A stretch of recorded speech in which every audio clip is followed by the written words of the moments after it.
If you are curious, you will do a good job. We didn't live close to the sea, but I was always kind of fascinated by it. Me impresionó mucho el origen de la vida. Me gustó tanto aquello que me enamoré de la bioquímica. I've always been fascinated about doing research, about finding things that we don't know. Always had a huge passion for the sea and for animals that live in the sea.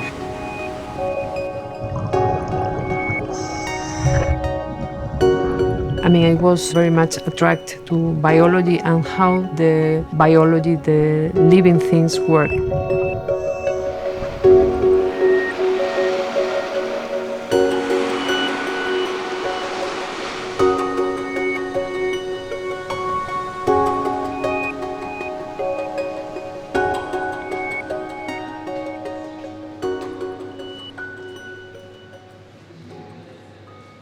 SEATRACES, we have to hear the name, trace. So it's all about traceability. In Europe, people actually want to know what they're eating. So we have to give them that answer. El consumo responsable necesita de información adicional que muchas veces no está en la etiqueta. El consumidor está preocupado por cómo afectan sus decisiones de consumo a su entorno, pero si no tiene esa información clara, veraz, pues no va a poder tomar esas decisiones de consumo responsable. Have to guess the fish. Es una dorada, un sargo. O un sarguiño, no sé. Ah, è un merluzzo. I have no idea.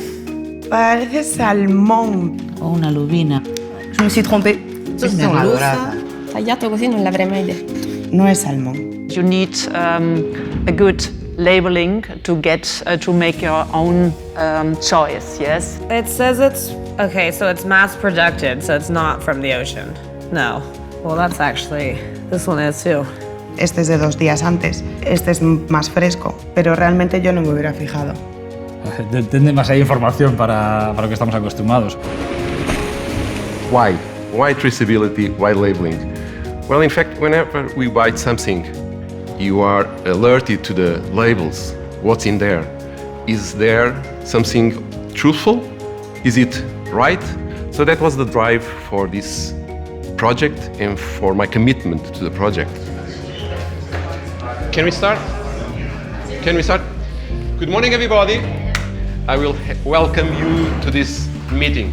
To do now, I think that there are here new people and maybe it's a good idea. In SEATRACES we have tried to involve as much as possible stakeholders and end users. Stakeholders are producers and industry in general. There are not just scientists, you have literally every stakeholder in SEATRACES has a bit of an involvement, and so you can really have clearly the feeling that you're not just doing this to publish another scientific article. You are definitely doing this in the hope that our seafood supply chain is going to get better. Let me just tell you first that the SEATRACES project is an important project, mainly because it touches an issue that is extremely important, and it has been identified by the European Food Safety Authority as an emergent one. And this is the issue of food fraud. Ya les había adelantado que vamos a hablar del fraude del pescado. En élevage intensif, des poissons plutôt voraces, puisqu'ils mangent 400 sacs comme celui-ci tous les jours. L'objectif est clair, Procuraram afinal peixe caracol, esta espécie de venda não autorizada em Portugal. El fraude del pescado no respeta fronteras. 1 de cada 5 pescados está mal etiquetado. Así lo revela un informe de la Organización de Conservación Marina Oceana, que ha revisado más de 200 estudios de 55 países de todo el planeta. Anything that has to do with illegal fisheries, mislabeling, and many other unlawful actions is considered to be seafood fraud. This has extremely negative implications for the fisheries themselves. It basically is a risk for their viability, but also poses significant negative impacts to the general public, especially public health. And it's really important as well for smaller fisheries. There are artisanal fisheries around the place. There's only a few boats, and the fish is really fresh, and it's important for them to get a good price. And you can only do that by sustainable fishing practices and a kind of a traceable system to prove that their fishery is sustainable, and people will be willing to pay money for that. Hay diferentes estudios que cifran en un volumen importante de fraude en cuanto a una identificación incorrecta de la especie.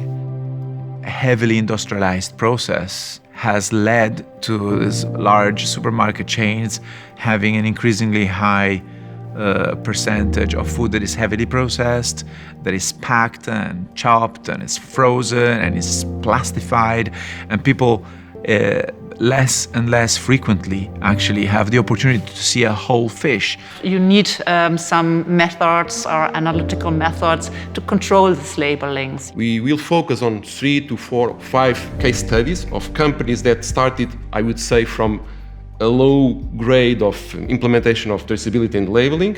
During this project, these schemes will be implemented, and in the end, we will see it was a positive result.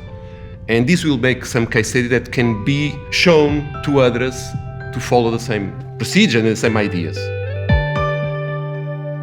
We think that developing methods to identify species offers information about the origin, the geographic origin of the seafood. And in particular, in SEATRACES, we are going to work on the development of methods for finding the geographic origin of masas. Este es un producto que es de los pocos que hay del mar con una denominación de origen. Producción, elaboración, transformación se realiza en este origen. Con la trazabilidad vosotros también, garantizáis también la parte salubre, ya, ya no solo la parte de calidad. El hombre empieza a cocinar las anales de la historia para hacer que los alimentos sean más sanos y más fácilmente digeribles. Sí.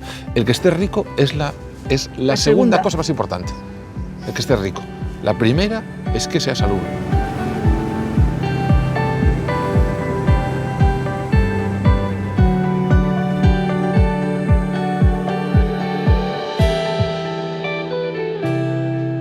So this extension will be the future oyster farm. So this, what you see here, are some RFID tags. Imagine when you buy some clothes or a perfume or whatever. Sometimes we hear the alarm in the stores. That's because the clothes and the perfume had an RFID tag on. So we can trace the oysters from the time they enter, very little ones, seeds, oyster seeds, until they go to the final customer. And that's traceability like no other.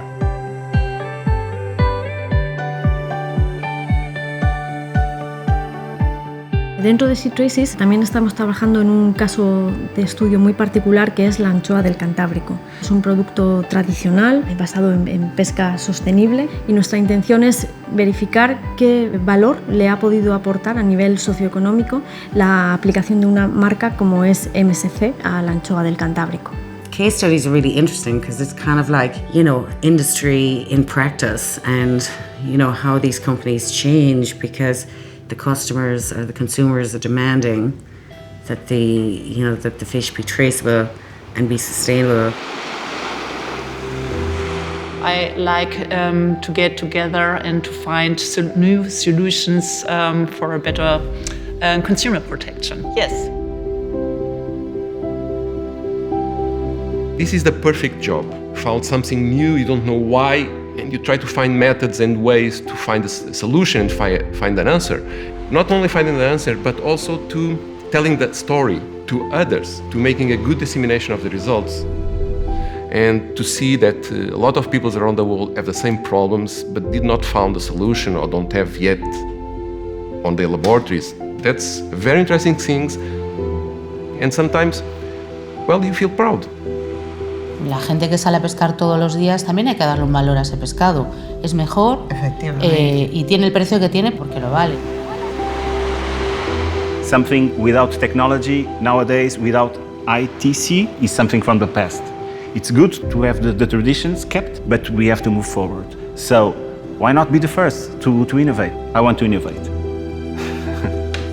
It's very important to me that I can help in some way, to make the oceans more sustainable. You know, so that's a kind of a goal of mine. And that also makes it exciting because you can contribute to scientific advancements, but also at the same time you can show all the different segments of societies that actually science can make a difference to everybody's life.